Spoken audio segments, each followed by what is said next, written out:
Joining us now in studio is KTVU political reporter Ross Palumbo and political analyst Brian Sobel. Good morning, both of you. Good morning. Ross, we'll begin with you. Senator Mike Lee, I saw an interview. He's out of Utah, and he was asked, are you going to vote for him? He said no. And then the reporter asked him, do you even know him? He said no. Is the judge even going to get a hearing? Well, you know, I don't think he's going to get a hearing, but Merrick Garland certainly is well known in legal communities. He's seen as a brilliant mind that both sides really like. Mitch McConnell just on the Senate floor a little while ago saying he definitely will not get a hearing. This is really about the process to them, not about the person. But as President Obama said, you know, this is really probably the best situation that could happen right now. He's a progressive moderate. This is really a masterstroke by the president. It's really hard for Republicans not to give him the hearing and not to vote him in because he's liked on the Republican side. And the president wants to keep the politics out of this.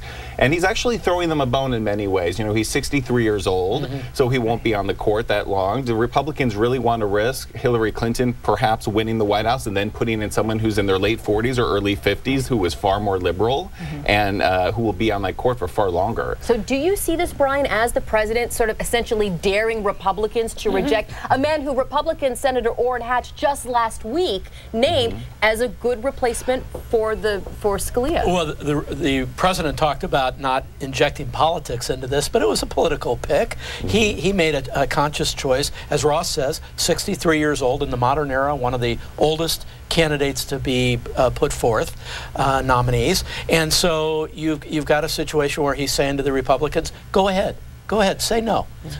So what the Republicans are saying essentially is they perhaps want Donald Trump to pick the next nominee. It's looking like he's going to be the nominee. He might be, you know, if he becomes president. They are more comfortable with his choice than this choice. Apparently.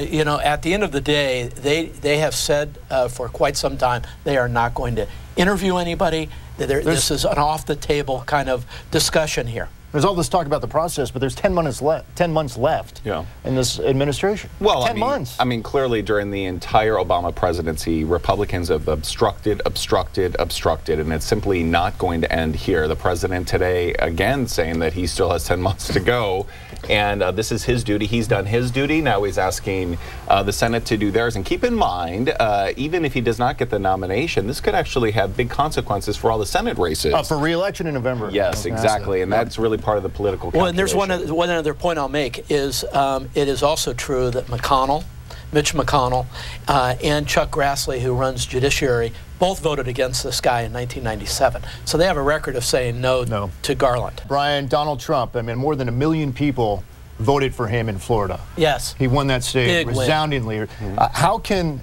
a party, and I'm not speaking about Trump per se, but anyone who has won so many states and it's mid-March be denied the nomination? Well, mathematically, he may be denied the nomination because he can't get to the number. The question that I think underlies that whole discussion is if he's close, should not the Republicans say, hey, you won everything, we're going to nominate you and we're going to make it happen.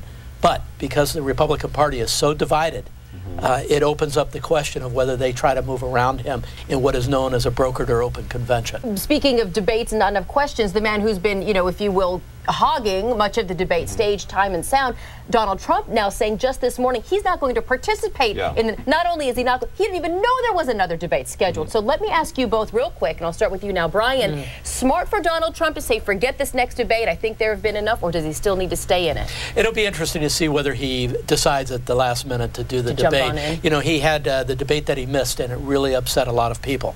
So, you know, he may be just talking. On the other hand, after 12 debates, I think people are a little tired of the whole show. Real quick, Marco Rubio is out. Does he come back in 4 years? Oh, I don't think his career is truncated. He's a young guy, and he'll come back. I'll make a final point on Hillary. I think she's got a different situation than Donald Trump. She is going to be the nominee, and Bernie Sanders will now be the conscience of the Democratic Party. Donald Trump still has to take care of a big problem. How do I get nominated? Ross Palumbo, thank you. Brian Sobel, always appreciate it. My pleasure.